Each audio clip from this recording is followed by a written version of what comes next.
নমস্কাৰ আপোনালোক সকলোকে পুনৰবাৰ স্বাগতম নাজমাই মছজিদ বন্ধুসকল পলকতে চাওক আজি 9টা গুৰুত্বপূৰ্ণ খবৰ। প্ৰথমটো খবৰ, নিৰ্বাচনক লৈ বৃহৎ ঘোষণা নিৰ্বাচনী আয়োগৰ। নিৰ্বাচনৰ সময়ত বিলাব নোৱাৰিব চৰকাৰী আঁচনিৰ প্ৰপত্ৰ। নিৰ্বাচনী আয়োগে আজি জাৰি কৰিলে এই বিশেষ নিষেধাজ্ঞা।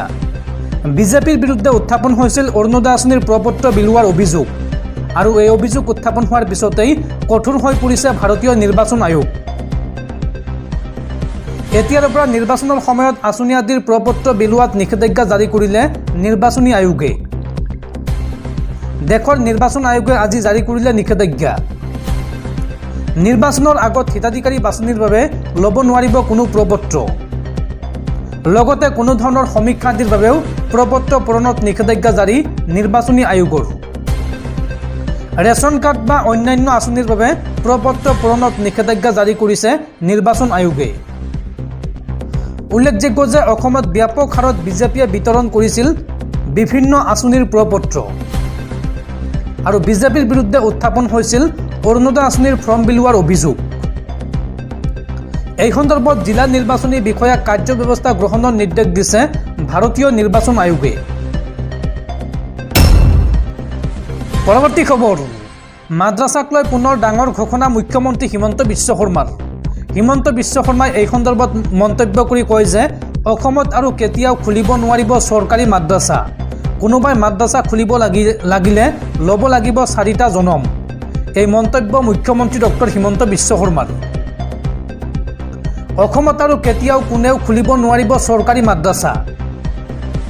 কোনোবাই মাদ্ৰাছা খুলিব লাগিলে ল'ব লাগিব 4টা জনম। এই জনমত এখনো মাদ্ৰাছা খুলিব নোৱাৰিব বদৰুদ্দিন আজমলে। সাংসদ হোৱাৰ পিছত 750খন মাদ্ৰাছা খুলিম বুলি কৈছিল বদৰুদ্দিন আজমলে আৰু লগতে এই সন্দৰ্ভত ন্যায়ালয়ৰ দ্বাৰস্থ হোৱাৰ কথা জনাইছিল বদৰুদ্দিন আজমলে।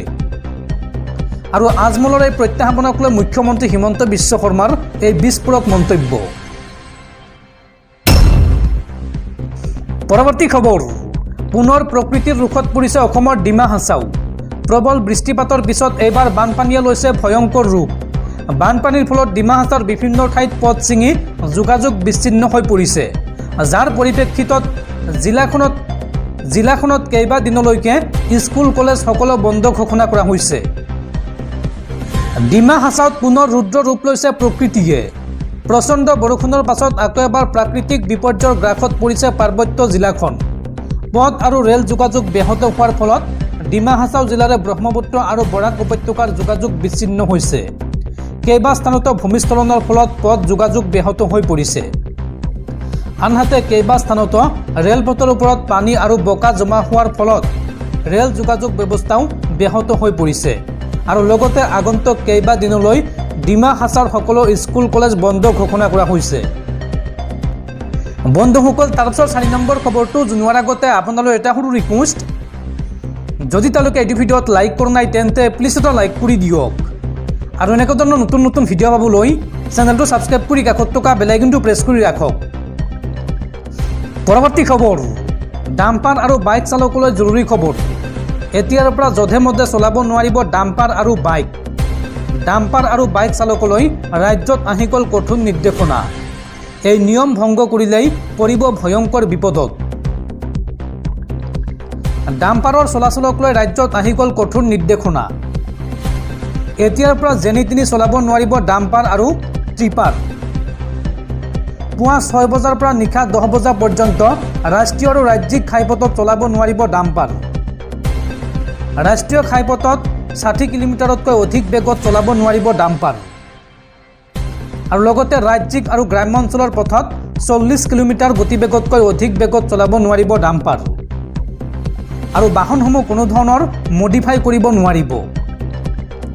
লগতে বাইক চালকৰ বাবেও জৰুৰী নিৰ্দেশনা জাৰি কৰা হৈছে। ৰাজপথত ষ্টাণ্ট কৰি বাইক চলালেই ভৰিব লাগিব জৰিমনা আৰু এইসমূহ নিয়ম ভংগ কৰিলেই জব্দ হ'ব লাইচেন্স।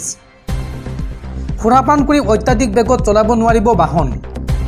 হেলমেট পৰিধান নকৰাকৈ চলাব নোৱাৰিব মটৰ চাইকেল স্কুটি।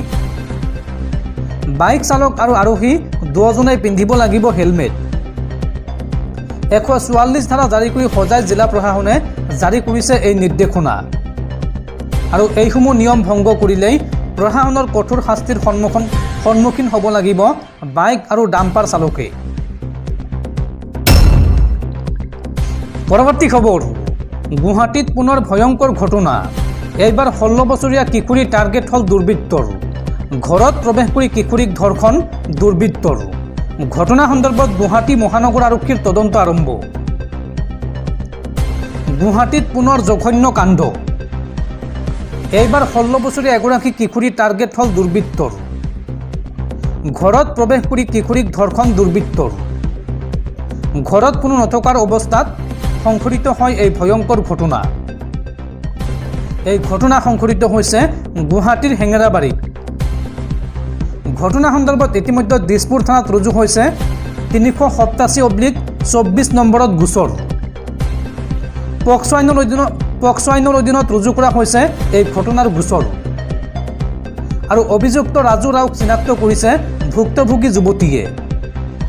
কিন্তু অভিযুক্ত ৰাজু ৰাও সম্প্ৰতি পলাতক। পৰৱৰ্তী খবৰ, কৰোনাৰ ভেকচিন কোভিচিল্ডৰ পাৰ্শ্বক্ৰিয়া কিমান বিপদজনক। এই সন্দৰ্ভত বিশেষজ্ঞ পেনেল গঠনৰ আহ্বান উচ্চতম ন্যায়ালয়ত। এষ্ট্ৰাজেনেকাৰ কোভিড ভেকচিনৰ পাৰ্শ্বক্ৰিয়া থকাৰ দাবী তুলি ব্ৰিটেইনৰ আদালতত প্ৰথমে গোচৰ তোলা হৈছিল। এতিয়ালৈকে এই বিষয়ত সন্দেহ দূৰ কৰা নাই ভেকচিন নিৰ্মাণকাৰী কোম্পানীটোৱে। কিন্তু শেহতীয়াকৈ তেওঁলোকে স্বীকাৰ কৰিছে যে তেওঁলোকৰ ভেকচিন গ্ৰহণ কৰিলে বিৰল পাৰ্শ্বক্ৰিয়া হ'ব পাৰে। ভাৰতত কোভিচিল্ড নামেৰে এষ্ট্ৰাজেনেকাৰ ভেকচিনটোৰ ইয়াৰ ভেকচিন ড'জে বিৰল ৰোগ সৃষ্টি কৰাৰ সম্ভাৱনা আছে। আৰু এই খবৰ পোহৰলৈ অহাৰ লগে লগে সমগ্ৰ দেশতে প্ৰতিক্ৰিয়াৰ সৃষ্টি হয়। কাৰণ ভাৰতৰ বেছিভাগ মানুহেই এই ভেকচিন গ্ৰহণ কৰিছিল। এনে পৰিস্থিতিত এইবাৰ উচ্চতম ন্যায়ালয়ত ৰুজু কৰা হৈছে গোচৰ। উচ্চতম ন্যায়ালয়ক কোভিচিল্ডৰ পাৰ্শ্বক্ৰিয়াৰ বিষয়টো চালিজাৰি চোৱাৰ বাবে আবেদন জনোৱা হৈছে। বিশাল তিৱাৰী নামৰ এজন অধিবক্তাই এই সন্দৰ্ভত উচ্চতম ন্যায়ালয়ত গোচৰ ৰুজু কৰে। তেওঁ কোভিচিল্ড ভেকচিনৰ পাৰ্শ্বক্ৰিয়াৰ লগত জড়িত বিপদৰ মূল্যায়নৰ বাবে চিকিৎসকৰ বিশেষজ্ঞ পেনেল গঠন কৰিবলৈ দাবী জনায়। একে সময়তে এই ভেকচিন গ্ৰহণ কৰাৰ পিছত অসুস্থ বা মৃত্যু হোৱা লোকসকলৰ পৰিয়াললৈ প্ৰত্যক্ষ ক্ষতিপূৰণ দিবলৈও অনুৰোধ জনোৱা হৈছে। উল্লেখযোগ্য যে এই কোভিচিল্ড ভেকচিন ভাৰতত ছেৰাম ইনষ্টিটিউট অৱ ইণ্ডিয়া বা SIR দ্বাৰা প্ৰস্তুত কৰা হৈছিল। পৰৱৰ্তী খবৰ, কেঞ্চাৰ ৰোগীলৈ ভাল খবৰ। শীঘ্ৰেই কেঞ্চাৰ ৰোগীৰ বাবে আহিব ভেকচিন। এই সন্দৰ্ভত মানৱ শৰীৰত চলিছে ট্ৰায়েল। বিশ্বৰ প্ৰথমটো স্কিন কেঞ্চাৰ ভেকচিনৰ ট্ৰায়েল আৰম্ভ হৈছে।